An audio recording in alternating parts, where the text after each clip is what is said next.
So in this session, I'm going to start talking about discovery. And so that might mean that you work on a breaking news desk and something happens and you have to quickly find eyewitnesses, sources, content that you could use in your output.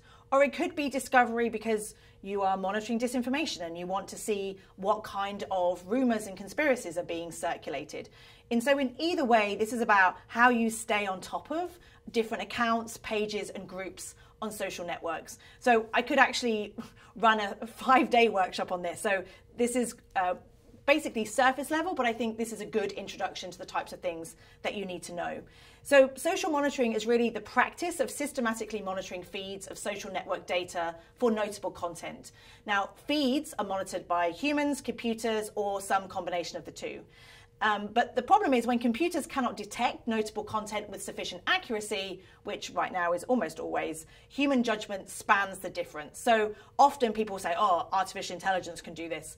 Unfortunately, we kind of need humans to program what kind of lists and content and accounts people should be following, whether that's people or computers. So we're not yet at the point where computers can do this fully, which means you need to understand how to do this yourself. So when it comes to feeds, they have to be filtered and ordered. So your output is only as good as your input. So I always say to journalists, it's worth spending as much time as you feasibly have to build really good lists, whether that's on CrowdTangle, which I'm going to talk about later, or whether that's on TweetDeck. You want to be monitoring lists of accounts on Instagram, YouTube, Facebook, Twitter. And so it's worth doing proper research into which are the most effective accounts to monitor. So it could be that you're a local journalist and you want to build up really good lists of all of your local police departments, fire departments, government officials. You know, those kind of lists take time to put together, but then if there's an event in your region, all of a sudden you've got the most amazing list that you can draw from. So how do we populate our feeds? It's a mixture of search queries and lists. So we've talked a little bit about lists, and that's you thinking, who do I want on these lists? Who are the best accounts to have on these lists?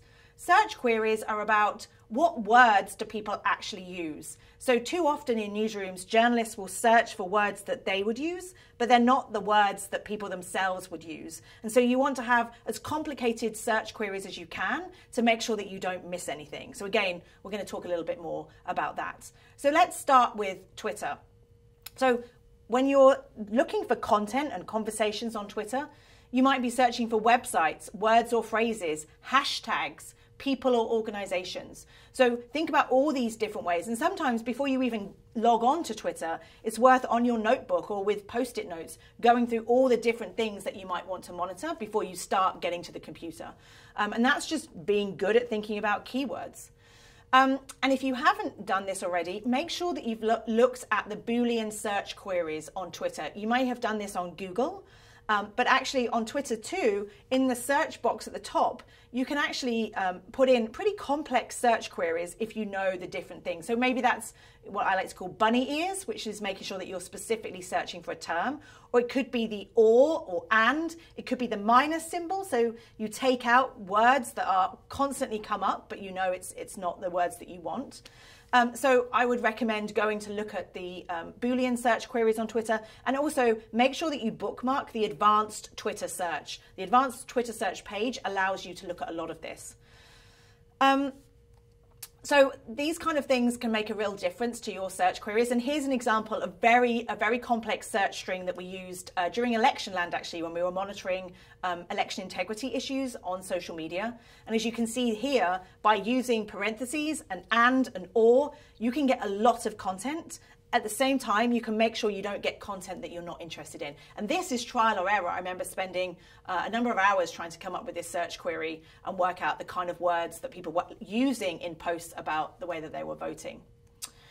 So the other thing about Twitter is Twitter lists, which are really, really powerful. Now, unfortunately, there isn't a mechanism on Twitter itself to search for lists. So one of the best ways of doing this is actually going to Google and searching site://twitter.com/*/lists, and then putting in your keywords. That might sound complicated, but why it's so powerful is, why recreate lists when other very smart people and especially journalists, have created really good lists themselves.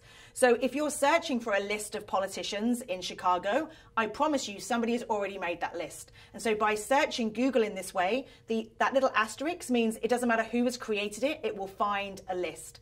So it's a really amazing way of finding lists, and so I would definitely suggest you practice that. The other way is that you go to people that you know and you look at their lists. And so it could be, for example, if you're interested in humanitarian work, you might go to somebody who works for the UN and look at the lists that they have created. Or you might really think a political journalist from the New York Times is incredible. Go to their page and look at the lists they have created, and you can subscribe to those lists.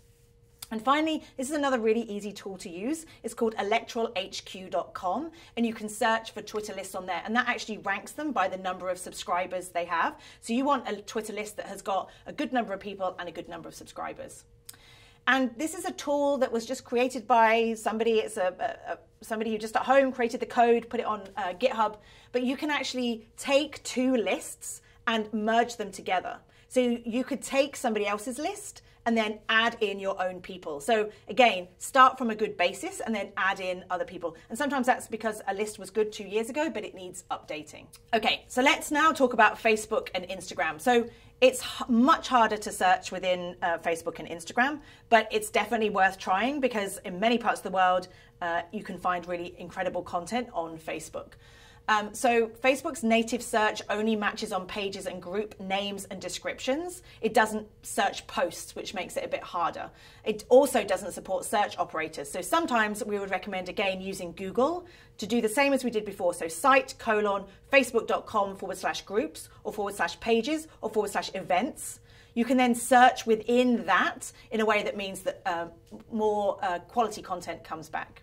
So in the same way here, because you're doing it on Google, you can put the minus sign in, you can use those search operators like bunny ears that you couldn't use in other places. The same goes for Instagram. So here on the screen, you can see the Boolean search queries that you want to use to search within Instagram.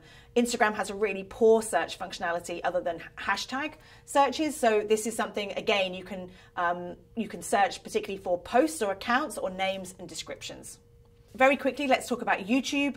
Again, YouTube doesn't have lots of advanced searches, but there is a way that you can do advanced search filters. So again, you can see here on the screen how you can do that, and that means that you could search for the length of the video and other descriptors of a video. So again, if you're searching for certain types of content, YouTube is so massive, it's very hard to do. And again, sometimes I use Google as a way to search within YouTube.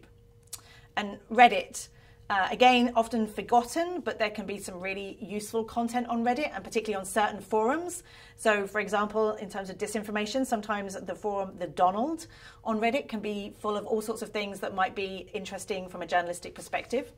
So when you want to find subreddits, use the blue search bar at the top of the subreddit search and search in that way, and you can find all sorts of things. And I would recommend, if you haven't spent time on Reddit, to do that because you might be surprised by what you see.